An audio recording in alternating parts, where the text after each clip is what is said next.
Yes, welcome. Thank you, Mother Nature. We love you, but we don't because we're getting no snow at this moment. We are live here this afternoon talking about how Mother Nature has messed up our high school basketball schedule. Jeff Hart with us. What's up, Jeff? Not much. You forgot a couple of words at the end of that. Yet again. Yet Yeah, again. yet It. again. Yet again. It just never seems to this time of year. And I, you know, for everything being canceled, we're not even getting the big payoff like snowdrifts and watching things blow down the road. From the wind and all this stuff. It's cold. Oh, it's cold, but that's it.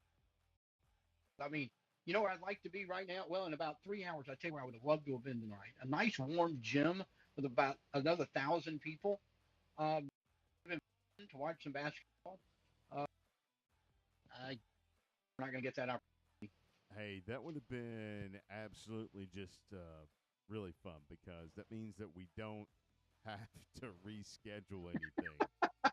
Oh, you mean like, uh, you know, turning to my wife, hey, whatever we had going on tomorrow, cancel it because now the basketball schedule is completely moved to Wednesday.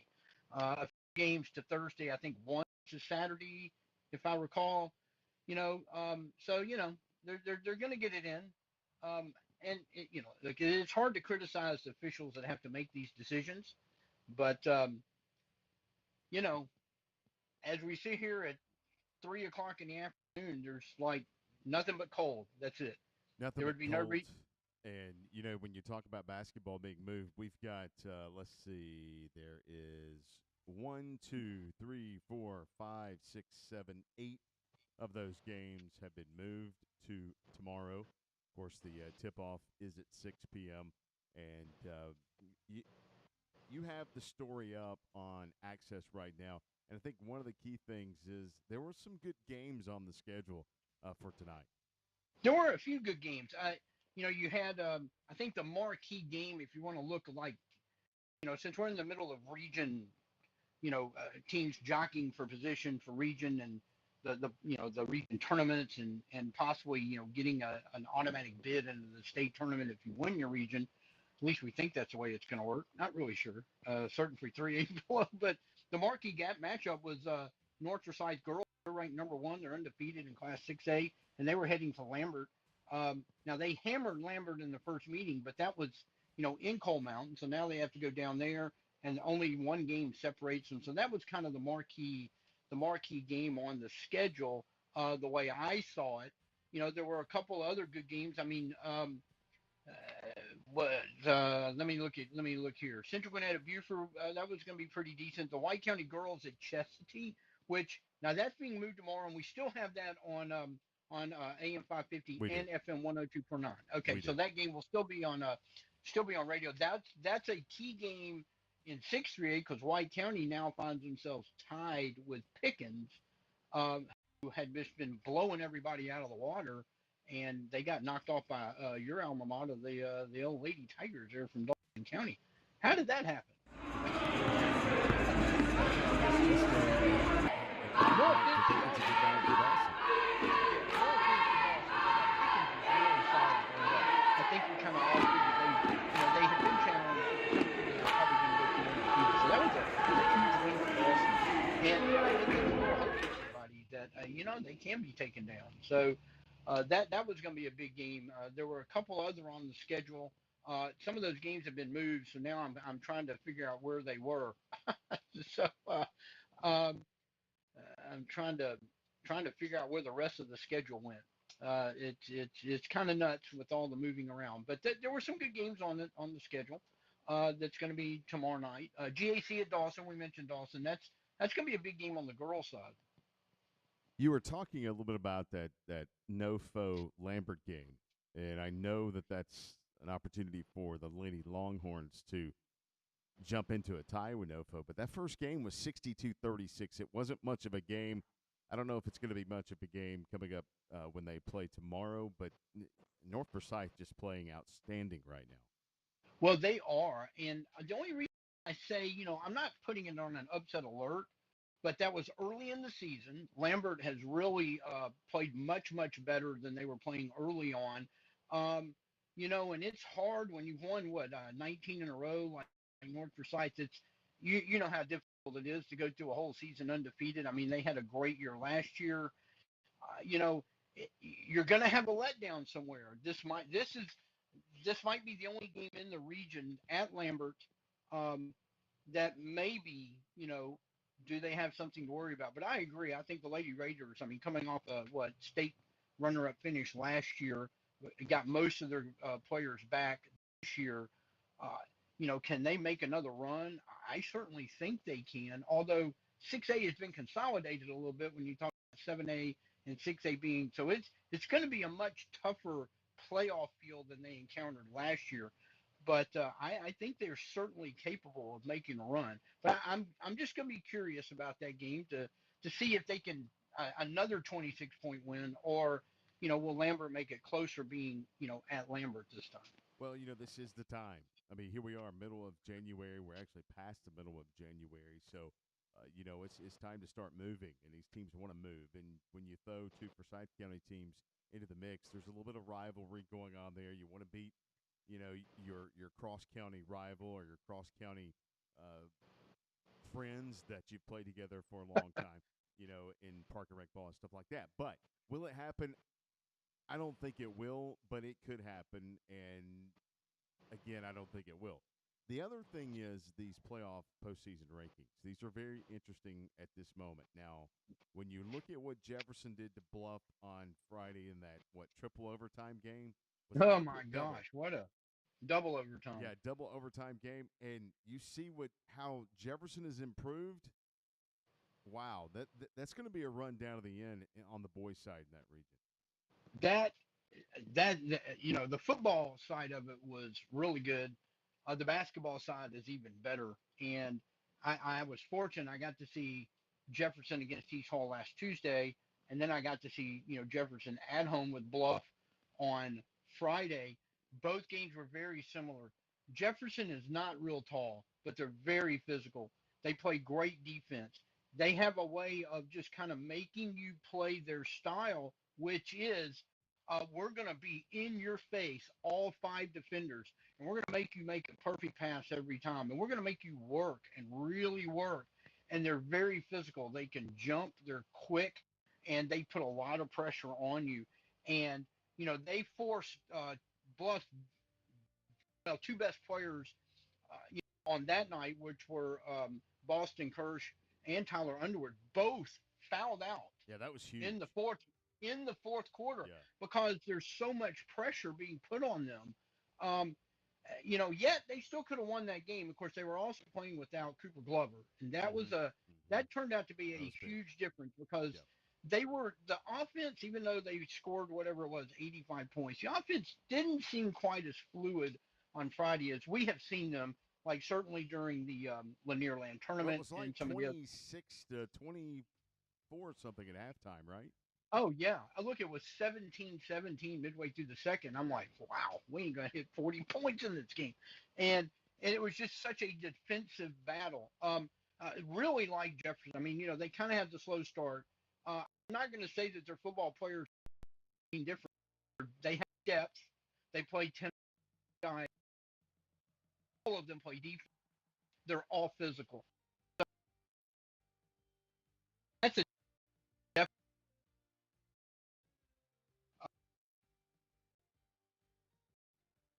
In the current rankings yesterday, Bluff was 1, East Hall 3, Jefferson 12. That might shake up a little bit. Um, but all three of them are going to be in the mix, and they're all three tied atop first place. Coming into really, it's going to be going Friday for them off this week. So that whole region have to go through. Everybody else is going through today.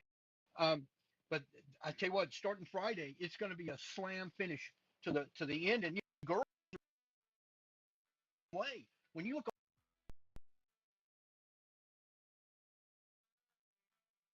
at 9 East Hall in the and as we saw in the football, when you've got that many teams ranked that high, but somebody's going to finish second, somebody's going to finish third.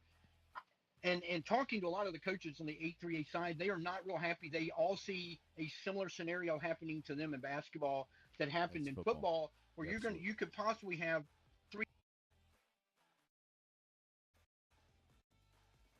a quadrant and only one team gets to come out of that, that would be a travesty of justice. They are definitely have to look at how they're going to seed after this season, because to you know to have that happen is just not. I'm not going to say it's not fair. It's unfortunate, I guess is the right word. Well, you do look at that, and you look at it right now because we saw it happen in football, as you said. Right now, you've got Bluff still at the top of the standings. You got Cedar Grove in second in the post season rankings here. You've got East Hall in third, Sandy Creek 4, Cross Creek 5, Pickens 6, Windsor Forest 7. Now, the closest private school is Calvary Day, who lost to Buford, I believe, on yesterday. Yes. So Yeah. Jefferson is bumped up into the top 10. So you could, if one of the private schools gets into the top 8, you could potentially have that same deal as we've talked about before happening in the playoffs, because that would put, most likely, if Calvary Day gets up into the top 8, and let's say Bluff and East Hall finish top 2, or let's say Bluff, East Hall, and let's say Bluff and Jefferson finish top 2. I mean, either or. Right. They're going to be the highest ranked 2 seed, which means if a private school's in the top 8, they're going to take an 8 seed, which is going to put them in the same side of the bracket, the same quad of the bracket as the number 1 seed. If Bluff finishes as the overall number 1 seed.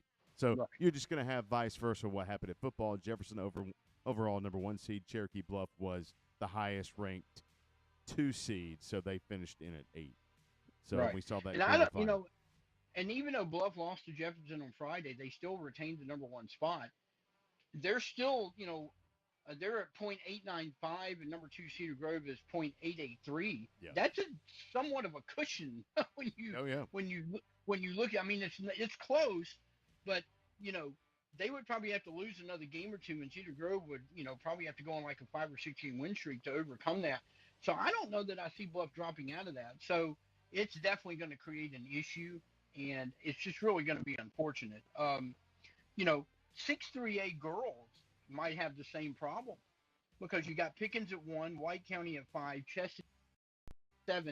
We're sitting here right now. Dawson County is 19. And on the girls' side, you're going to have the same situation there. And that's you're talking about that. 4 pretty good teams. 4 pretty good teams right there. Yeah. The problem is, here's the problem with that. The problem is you only rank the 1 and the 2 seeds, and everybody else is thrown in there at whatever your ranking is for the 3-4. So I would say at this moment in 6-3A girls, it's Pickens to lose, right? I would think so. They're tied with White County right now. They beat White. They got another shot coming up, so we'll see what happens. Chesty, their 3 losses are 2 to Pickens and 1 to White.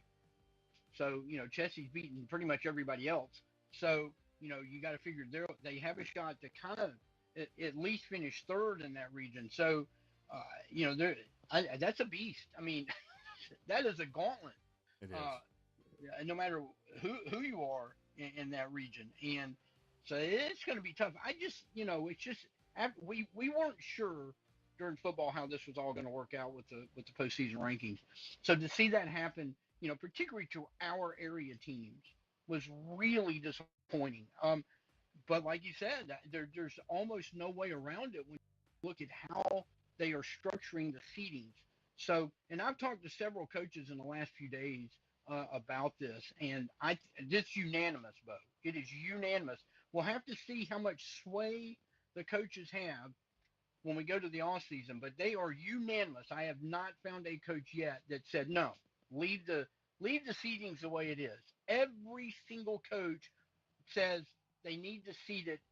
Most of them cite the NCAA, how they do March Madness. Hey, if you're going to rank them, just seed it that way. You want to give absolutely. your 8. If you want to give your 8 region winners an automatic berth, that's great. That's great. But you're going to be seeded. I mean, like, for instance, let's take Jackson County girls. They're winning 8-5A right now. Now, they don't use that rankings, but let's say they did. When you look at their power ranking, they're like in the low. I'm not 30s, upper 30s, high 20s, low 30s. So if they win that region and they were to get an automatic berth, they're still going to be, they might still be low in, on that bracket scale. They're going to be low because, when you look at their power rankings, it's not a good region. They're the only team with a winning record. So to reward them with the top 8 seed, you know, when, their power ranking is not real high. So something's going to have to be done. I really, really hope something because, Well, although I can tell you, look, if you go to the it's like we talked about in football. Something needs to be changed with the way that they right, obviously seed right, them. So you brought up a good point with the NCAA tournament. Like, let's seed it that way, and let's have one seeds. Here, yeah, here, here. Overall one seeds in each quad of the bracket.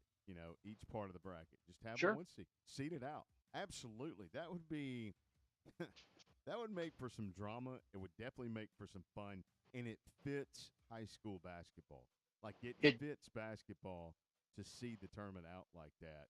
Now, there's going to be some of the old school guys out there that just want to do the top four. Maybe you can get hot as a 4 seed. Maybe you're not, really, really good, but you're good enough to maybe be a big enough pest to knock off a 1 seed in the first round, which has happened, but not too often, but it has happened. So you're going to have those guys that still want to do it the old way. But look, in order for us to do it the new way, the GHSA is going to have to say, this is the new way. The old way is gone. And right. that would have to be changing it completely. A couple of years ago, Georgia Tech men, then they went an unexpected run to the ACC title tournament, so they got the automatic berth. But I don't think they were any higher than a 7 or 8 seed Mm-hmm. in the NCAA tournament. Just because you win the ACC tournament does not guarantee No, you a no, 1 seed in that tournament. no. They're going to go, hey, great for you, Georgia Tech, with your power rankings like 100, and we're going to see you here. Okay, Which is the you're way it not should even in be. absolutely. And look, I think yeah, you're going to knock out a bubble team who's not going to be real happy. But on the other hand, it's about finding the best teams that have the best shot at winning it, legitimately. And Well, so on I the flip side, and maybe some supporting evidence and to as that. I say this, Bo, I see snow flurries outside my house. What do you Yeah. got? Uh, yeah, I see nothing here. It's Nothing unfortunate. sticking, but I It's can just see it unfortunate floating that around. what is it? 29 degrees. It's cold as everything, and we can't get any Whew, snow here. But meanwhile, on the Gulf Coast, they got like 8 inches. So whatever. that was Um, crazy. yeah, yeah, I'm bitter about it. But Are you really? back Wow. to yeah. I mean, if everything's going to get canceled, it's going to be cold as Yeah, I everything. want the I mean, payoff though. just give us a blizzard, you know? Yeah, it's like going to Yeah, a horror movie and you're expecting the big finish, and yeah, he just kind of like keels over, and you're like, "That's it? right. It just doesn't I happen. spent 2 hours for this?" I want the payoff. Yeah, Like I said, I want to see cars and stuff blowing past my house. Wow, it's yeah. really windy out there. Well, I've there's got no nothing. snow here in the There's got Coal nothing. Mountain area. Got Hey, nothing. by I'm the in. way, to throw a little supporting evidence or supporting stuff to your argument here, take what was it, Region 5 3A? Okay. This was a few Oh. years back where they had Oh. five Okay. really good teams. Yes. Now somebody's left out, right? Is that the one that got the? Are we talking about? They got the at-large bid. That was 8-3A, Was I that think, a that few was in years back. football, wasn't it? Was Yeah, that in yeah, football? Okay. yeah. Yeah. Okay. But let's take it when there were no power rankings, right? Right. And Hmm. let's just say that you had a region that had five really good teams, but you can only take four out of your region. Right. So this system changes that in a way, very small way. If private schools are in the top 32, that would Right. change that. But if you did the whole seating thing where you said top A are region champs, I'm going to say conference, but region champs get an automatic berth, but you're seated by your power ranking, right? Right. Okay, so if you had a region that had five really good teams in it, and a lot of times it's that Sandy Creek region, that has 5 really good basketball teams. Dude, You had to go to that one, didn't you? yeah, yeah. So I mean, look at it that way. Like this would, it's already solved some problems with the That's who Lumpkin postseason. ran into But last year, wasn't that's it? right. Yep. Woof. Yeah. So Oof. anyway, that's just my point on that. I agree, Right. and it sounds like the coaches are unanimous on that. They Well, want to. I have yet to talk to a coach, Bo, that did not say, yes, this needs to be changed because they can see what we see. They're Yeah. looking at these things too, and they see what we see, and they're going, okay, we're going to, I'm Bluff, I'm Jefferson, I'm East Hall. I mean, it's like, okay, so Bluff, you're going to get Jefferson first, and if you get past that, maybe you can get past East Hall. Yeah. I mean, if you threw that to any other quadrant in the state, all three of those teams are coming through, and yet only one. If it holds the way we think this is going to hold, and that's what's really disappointing because all three of those teams are capable of winning the state title. And so you're basically you're taking them out of the mix, and everybody else in 3A is going, yeah, awesome, Thank that's you. great. We have an easier road now. And we talk about the private schools. This is an issue. They need to take these people out of the rankings because I'm looking. So go down to the girls in A class Division 1A. So you've got on the girls' side, you know, Mm. now Yeah. Raven, who just a couple of years ago played for a state title, they're having an off season. They're like 35, 36, 37, something like that. I mean, they are way down for them. Where are maybe they moved up? 31. They're 30. The They're 31. 30. They moved up a little bit, so they're like on the bubble. However, there are 8 private schools in I was front of about them. to say you've got 8. 8. You So got so that means you're looking at some of these teams down here like Darlington, that's a private school, like let's say Gordon Lee, Fitzgerald that are 40. I mean, you got a team at 40 that could get in that I'm not saying shouldn't get in, but when you have that many private schools and how much disruption is that going to be in the 1 through 8, the 9 through 16? I mean, that's a mess. And it just it's hard to measure some of this stuff because I don't know how good Raven is right now. On the girls is second in the state and 13. With Jason Gibbs, that was the other game that was the important game that we were thinking about. The Banks County, which was the boys, that was supposed to be.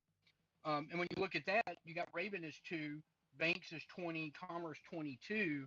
You're going to have a similar situation. They got 8 private. How is that going to shake out for those 3 teams that are all basically in the top 20? When you look at this for seeding purposes, so it's yeah, there something needs to be done. But I will say from the press side of this, you know, and if you're coming to these playoff games, you definitely want to hit the first. You want to come to the first couple of rounds, particularly in the 3A and below, because you're liable to see a quarterfinal matchup in the first round. It's not going to be your typical. This is not your father's playoffs. That's for exactly sure. well, it, look, yeah, you've got all these private schools in single way. We knew that, and so to change any of that would have to be just a total elimination of them out of there, which it should be because they don't count in the Which is playoffs. what we've been But asking for. but we've said this a million times. So all of Right. those will be interested to see how they fill out on both sides Yeah. because you've got on the boys' side, you've got Rabun County. They're in the top 3 in those postseason rankings. We'll see how they finish out. Union County. Union County. So it's look. It'll be fun to see how this actually because Walker did Right. that blog back during football season. Did they work? Did the PSRs Right. work for football? Or fall sports? And the question will be now: will they work for high school basketball? I don't know. We're going to find out. I would think if there is a sport built for this kind of thing, it is basketball because you see how well it works at the NCAA level. But they have a system that they've had in place for decades. They are not afraid to tweak it when necessary. And we're going to see if the GHSA has the guts because they really need to change it. They really need to change it. The coaches know they need to change it. Administrators will tell you they need to change it. Will they have the guts to do it? We'll see.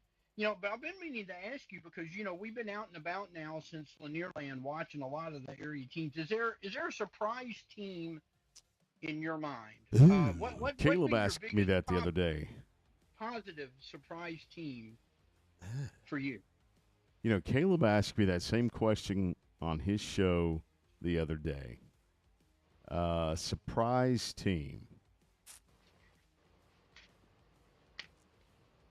I'm still having trouble thinking of a surprise team. You were not able to answer it then either, huh? I am trying to go through my mind on teams that are surprising.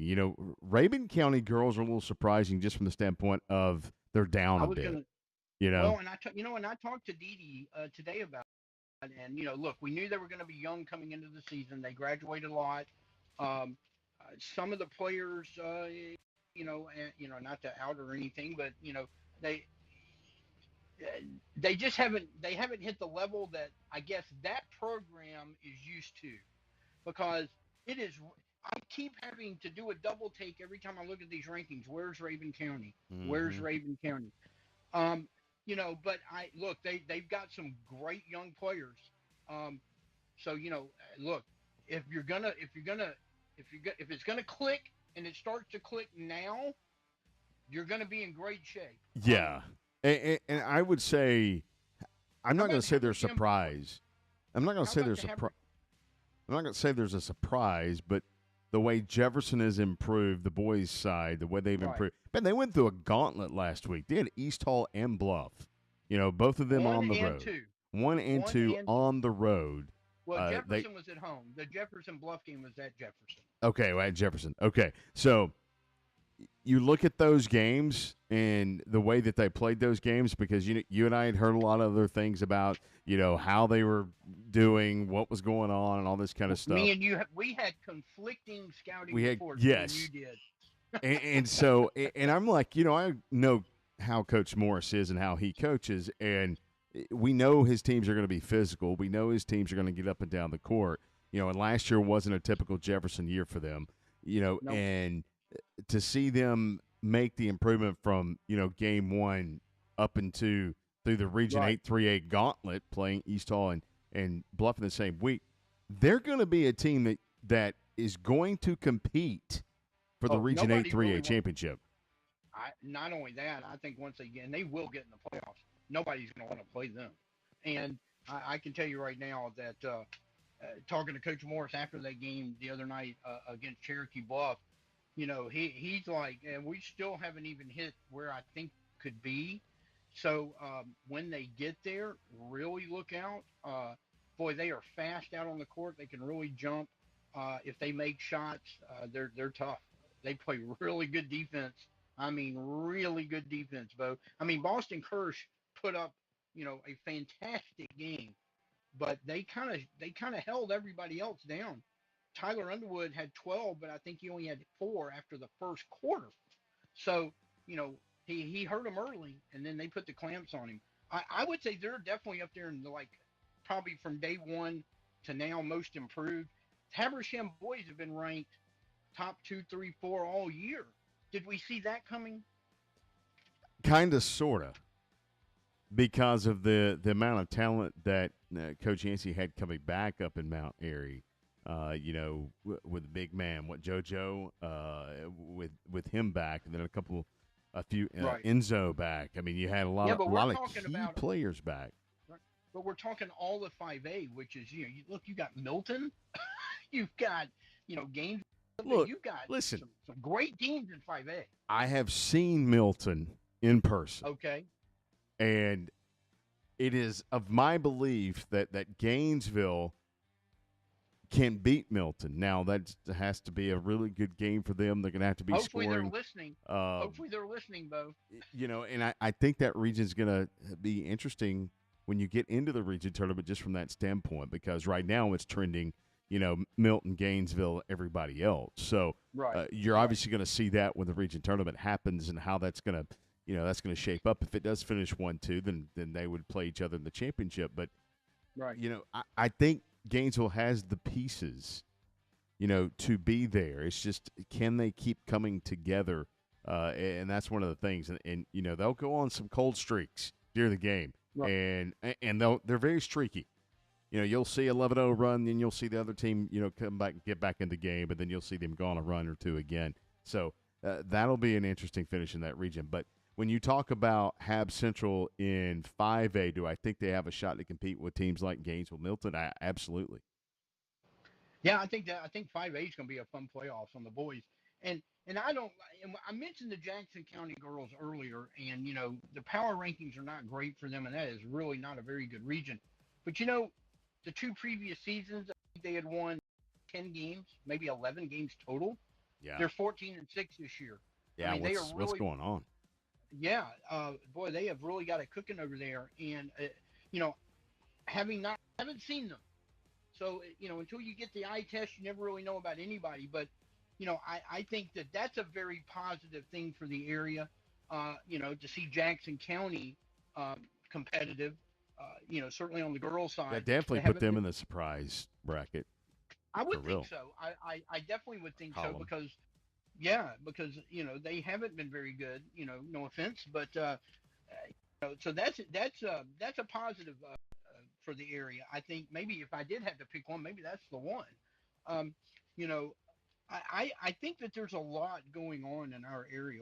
There's a lot of teams that we're going to be able to kind of take a look at, as this thing gets down to the nitty gritty. And I would like to say that the region tournaments are going to matter a ton, but from 3A below, because of the meetings and the goofiness of it all, I don't know how important they're going to be because, again, you could finish, you might not, you might could lose in the first round, but if your power ranking is pretty good, you still can get into the playoffs. So I don't know. I don't know how important. Like again, let's take Region 8A, Division 1. I mean, we've seen some upsets in that thing the last few years because that's you have Raven, you have Elbert, you've got Banks County. You've had this year you got Athens Academy. We have seen upsets in that where some good teams they were home. They were sent home in the first round. But now with the power rankings, if you're Raven, again, you may or may not even win a game in the region tournament as it stands right now. And you're in. But you're yeah. And is that going to be? That's what's interesting. Now from 4A on up, man, there's going to be some really interesting region tournaments. There really, really is. 8-6A with the girls, Buford, Mill Creek, is going to be interesting. Again, 8-5A with Jackson County. We're going to find out how for real they are and clutch because that's when it counts. I don't know. It's going to be interesting. I'm curious to see what happens. Hey, look, we got less than a month left. Actually, 3 weeks left, right? Am I looking at the calendar right? Maybe something like that. Yeah, a couple weeks. of weeks for the regular season. Yep. Look, I know we're talking high school basketball here, but I did something last night that I have not done pretty much in my existence of watching college football. I did not watch the national championship game, and I've watched every single one of them. And I've been trying to figure out all day why. I mean, I don't like Notre Dame. 2, I don't like Ohio State. But then Morgan sent us a great text, Bo, about, look what college football has done to the fans. And it really made me think, Ohio State basically bought a championship. You've got players that, what was it? It was somebody from this school threw to a touchdown to somebody from this school for Ohio State. Yeah, it was. Holy cow! And yeah, I'm trying to decide has the luster, even with the playoff system now, has the luster of college football, is it being tainted really bad by the NIL and the transfer portal? Because the other part of that discussion was recruiting. Does recruiting really matter anymore? Which was kind of the fun of college football. Well, recruiting does matter from the standpoint of getting the players in. What matters even more is keeping them there. That's the biggest problem. The biggest fundamental problem you're having is keeping those players there, because some way, somehow, in the wild west of college football now, you've got programs going after players, which, back in the day, that was absolutely a violation. a That was a violation. violation. And so now now commonplace. it's okay to say that you're jumping at the portal, and then who's going to give me the money? Like, it's college football is becoming, the loyalty in college football is gone. I mean, there are still some players that go, to places like Tech and Georgia and Auburn and Bama, because that's where they grew up wanting to go, and that's where they go. I'm sure it's still out there. But once you start the recruiting, you've got players are saying, how much you going to give me? And look, I can't blame them for that. If I'm a 5-star athlete and I've got Bama, Georgia, Florida, Texas, Ohio State willing to open up the checkbook for me, I'm 18 years old. You're going to give me how much? Absolutely. Loyalty where? To you. And and that's that's the problem. Well, until they don't play you, Bo. Well, that's fine. I'm still making my 1.5 mil or my 2 mil or whatever. I'm still getting that NIL deal. I'll just hit in the portal, Jeff, and I'll make $4 million next year because Michigan wants me. Well, so that brings up another discussion I saw. I think I saw this on Reddit. Where's the incentive? Let's say you've done that 3 times over your 4 or 5 year college career, and you end up accumulating $10 or $11 million out of all this. What's the incentive to go to the NFL?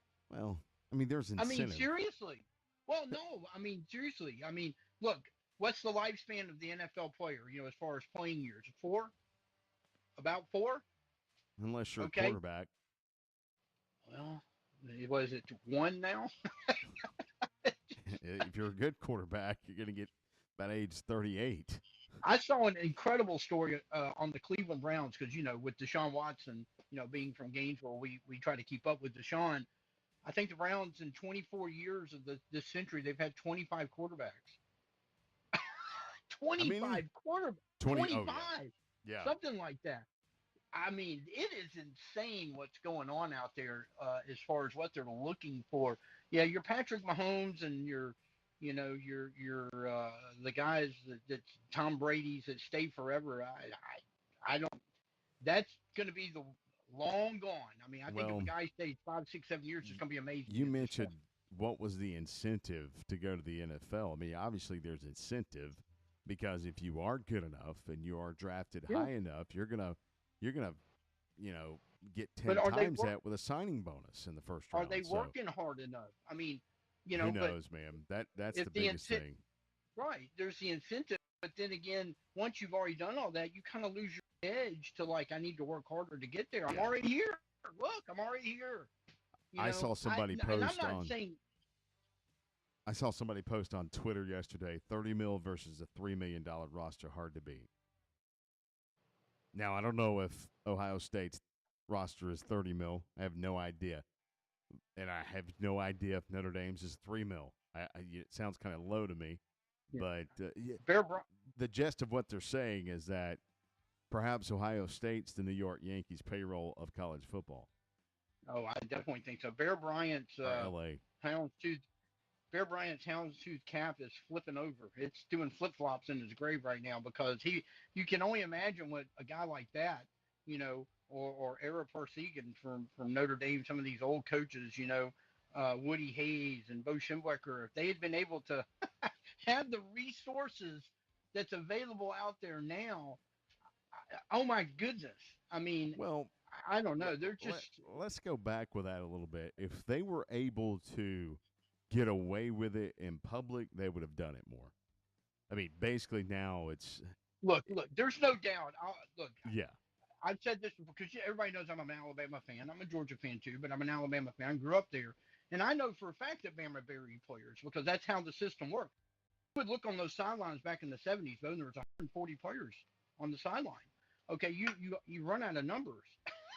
So, but there was a great running back north of Tuscaloosa by the name of Lenny Patrick, who in 3 years, Alabama at that time, only 3 years for high school, he ran for like 9 or 10,000 yards. He's had the Alabama record until Bo Jackson beat him. And he played against our high school, and I think half of those yards in his 3 years came against our high school in three games. I mean, we couldn't. I mean, he was amazing. Well, he comes to Alabama. He doesn't play a down for 4 years, Bo.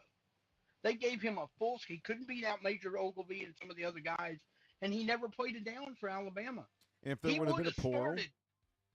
Yes, he would have started for Ole Miss yeah. or Mississippi State or pretty much anybody in the SEC.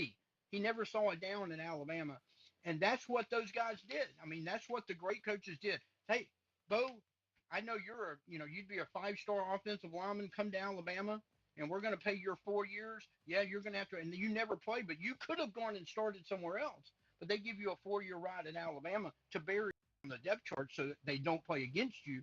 And look, that's what went on back in the day. They had their different ways of doing it. Well, and it's all part of the reason that we have the game the way it is today, because you talk about stuff like that, the kids, Right. The players, wanting to move on because they're not getting playing time. Like, Right. I get it. Like, do it. Have at Yeah. it. And Look, I think you should be able to, but I don't think you should be able to do it, 3 or 4 times. If you're not happy where you are, if you're not getting what you were promised and you're putting in the work and you believe you're just as good, if not better, which everybody does with a person in front of you, then you should be able to transfer at least one time to somewhere you're gonna go play. Now, the problem with that is that you've got NIL, which, by the way, is not. It is not NIL. I don't care who you are. I don't care if you're a college football talking head guru. I don't care what your credentials are. It is not NIL. It is not, because NIL, in the way that I see it, is I put you on a billboard to sell Ford trucks for me at my Ford dealership. I'm using your name, image, and likeness to sell my product, and I'm paying you to do that. I am not paying you $5 million to come play for me, right? They have. Look, so that's exactly what's going on with it in the name of NIL. So anyway, you've got the NIL deals now that lure kids into the transfer portal, not because they're not getting playing time, because how many kids have we seen leave Georgia or Alabama who got plenty of playing time? They leave, they go to Texas. Why do they go to Texas? Because they get a lot of money to do so, more than Georgia, Bama, Auburn, whoever's paying them. So that's the problem with it now, is that you now have, I'll pay you to come because now you can leave through the transfer portal, and I can put the bid out for you and give you more money than Auburn will give you. So that's the problem. This is how I see it this way a little bit. Also, I don't know how you see it. To me, if you got a guy that goes somewhere and he plays, but he doesn't play as much as he thinks, and he goes somewhere else because there's, he's 3 on the depth chart, and he goes somewhere else, he's 2 on the depth chart, he still doesn't get to play, and he goes, is he running from the competition? Now, if he gets into the NFL, I mean, once, you're drafted, you sign a contract, you're on the Falcons, and you're on the Bengals, wherever you are. If you can't beat out the guy in front of you, you're there. You're now you have to start working.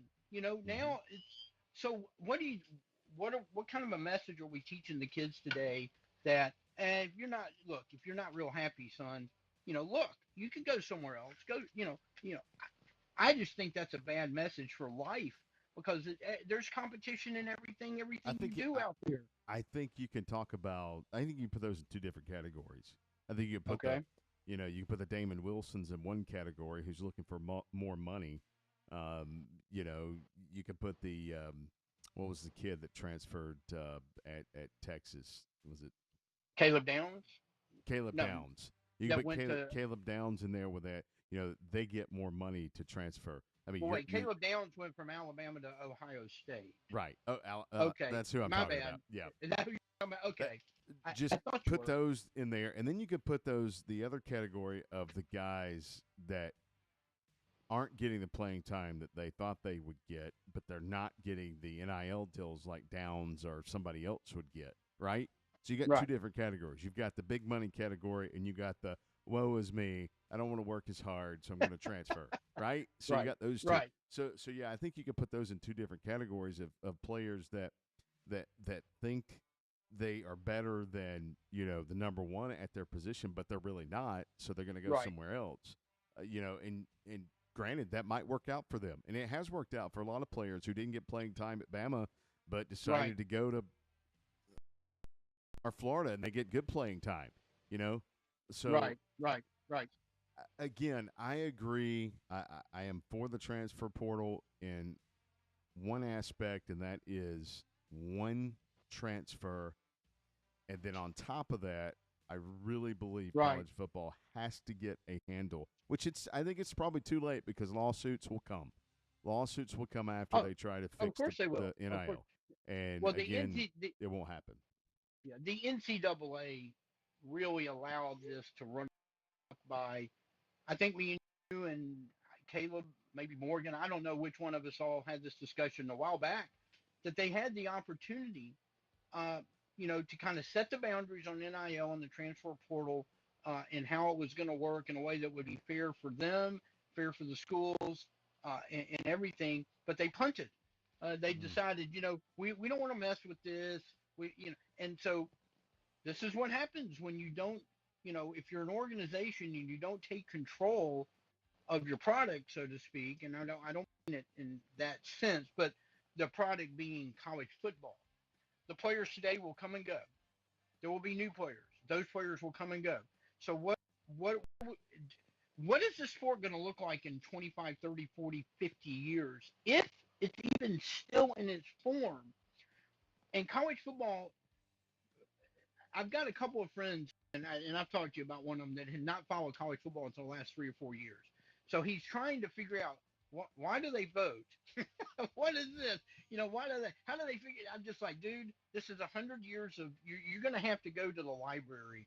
There's 100 years of stuff. I don't have enough time in the day to try to explain how college football works because it's the most unique sport on the planet. How it determines its champions, and I'm really worried about the future of college football and what it looks like. I've been watching it for 5 years since I was 5, 6 years old. Going to my first Alabama game in the late '60s. It was messed up back then. I knew it. It didn't take me long to figure out. When I asked my dad's like, "We beat them. How can we finish behind them?" Try to explain that to a 6-year-old. It just don't work. So you just kind of like, oh, that's the way it is. And so And that's the way it was. And that's the way it was. And I'm not saying it's going to be that way anymore. But what are you handing down?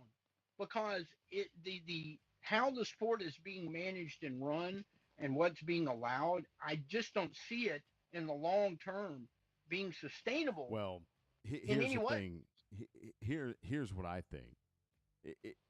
You have the NFL, and that's where all the guys want to go to. That's the end goal, right? The NFL. Sure. Even the NFL has rules, regulations, free agency, unrestricted Yep. free agency.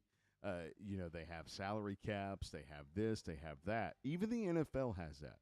College Right. football has none of that. Oh, I mean, you could call the transfer portal unrestricted free agency because there's maybe just a small restriction because you got two windows and it's open.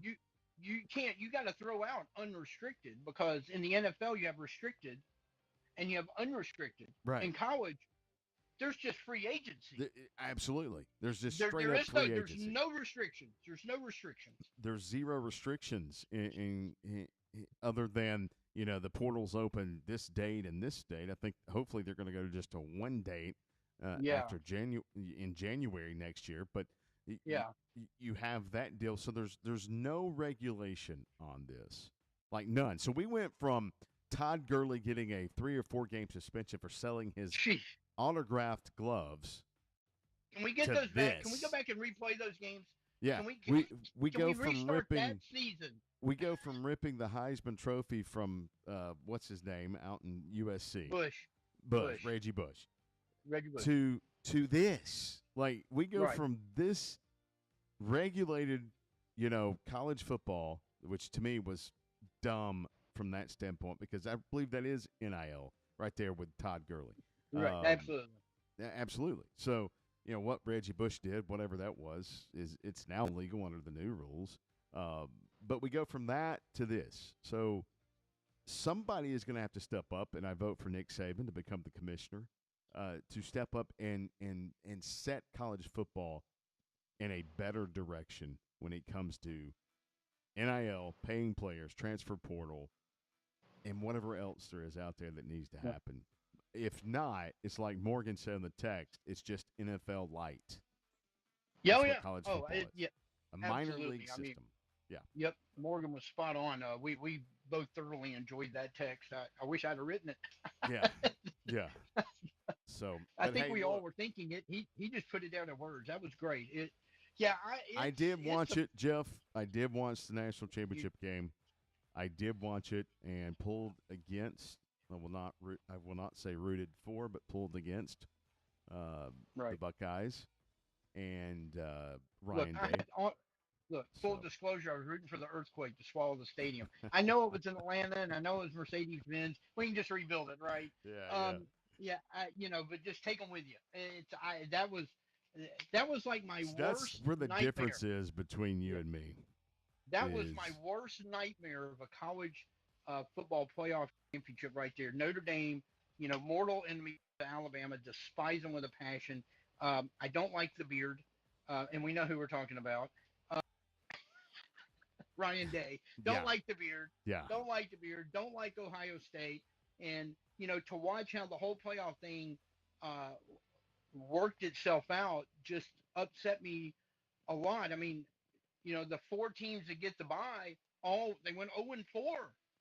And we talked about that. I'm like, I'm worried about, every one of those teams is going to be rusty.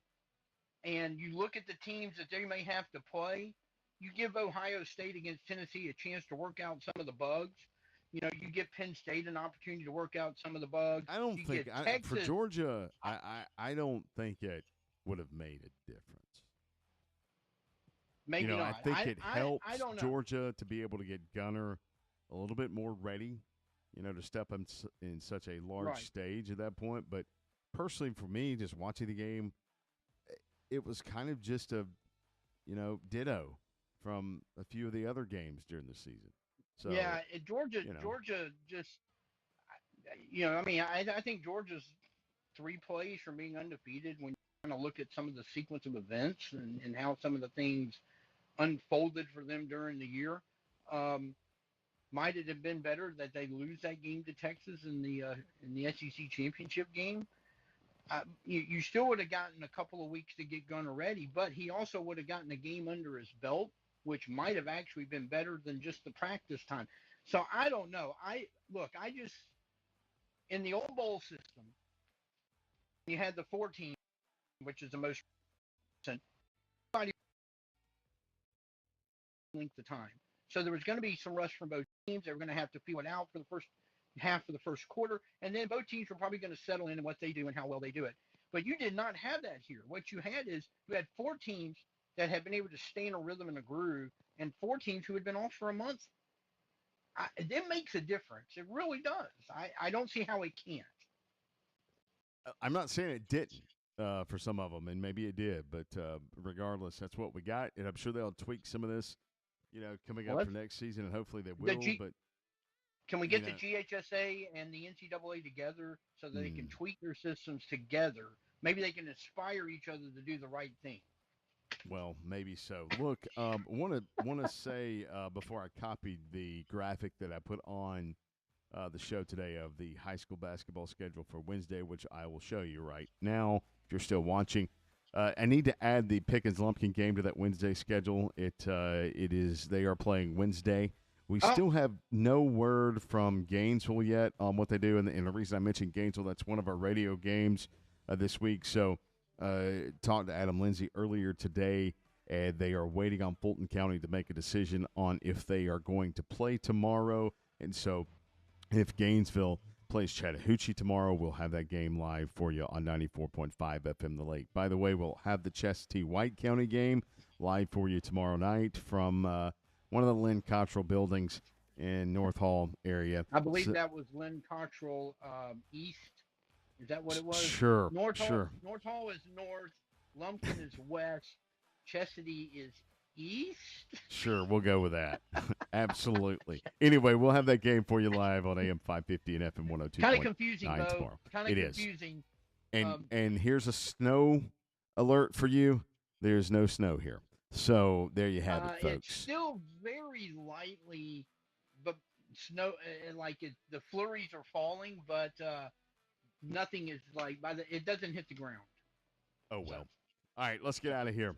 We just wanted to get out of here today, kind of share the basketball schedule, then share our thoughts on college football and the national championship, and get you set up hopefully for some basketball games tomorrow. So make sure you I like your Falcons shirt, by the way. Yeah, I'm shocked you wore that in public. Let's go, dude. Come on. Maybe they'll get it together the next 50 years. When you had season tickets, every Monday morning was like, okay, I got to allot 8 to 9 o'clock in the morning for Bo's Rant. Yep. You're exactly right. That's because I was paying them to be that bad. Oh, so now that you don't pay anything, you don't care. Is that what you're saying? That's right. Oh, okay. Hey, look, go to the website, accesswdun.com for any updates that might come in. But right now, our schedule's pretty much set for Wednesday, as well as some games coming up on Thursday and Friday. And then, of course, hopefully the full schedule, normal schedule on Friday, and then some games will be on Saturday. All right, that's a wrap, Jeff. Enjoyed it. I did too. I feel warmer suddenly. I don't know. Got my blood pumping or something. I'm going to go play in the no snow, okay? I'm going to go slide down the grass here. I got a slide here. Yeah, I can just go down this mountain here in Cleveland. It's still tall. no flurries. Yeah, it's no flurries. Yeah, it's stopped now. All right. It's completely stopped. I'll talk to you tomorrow. Have a great rest of your evening, everyone. See ya. Bye-bye.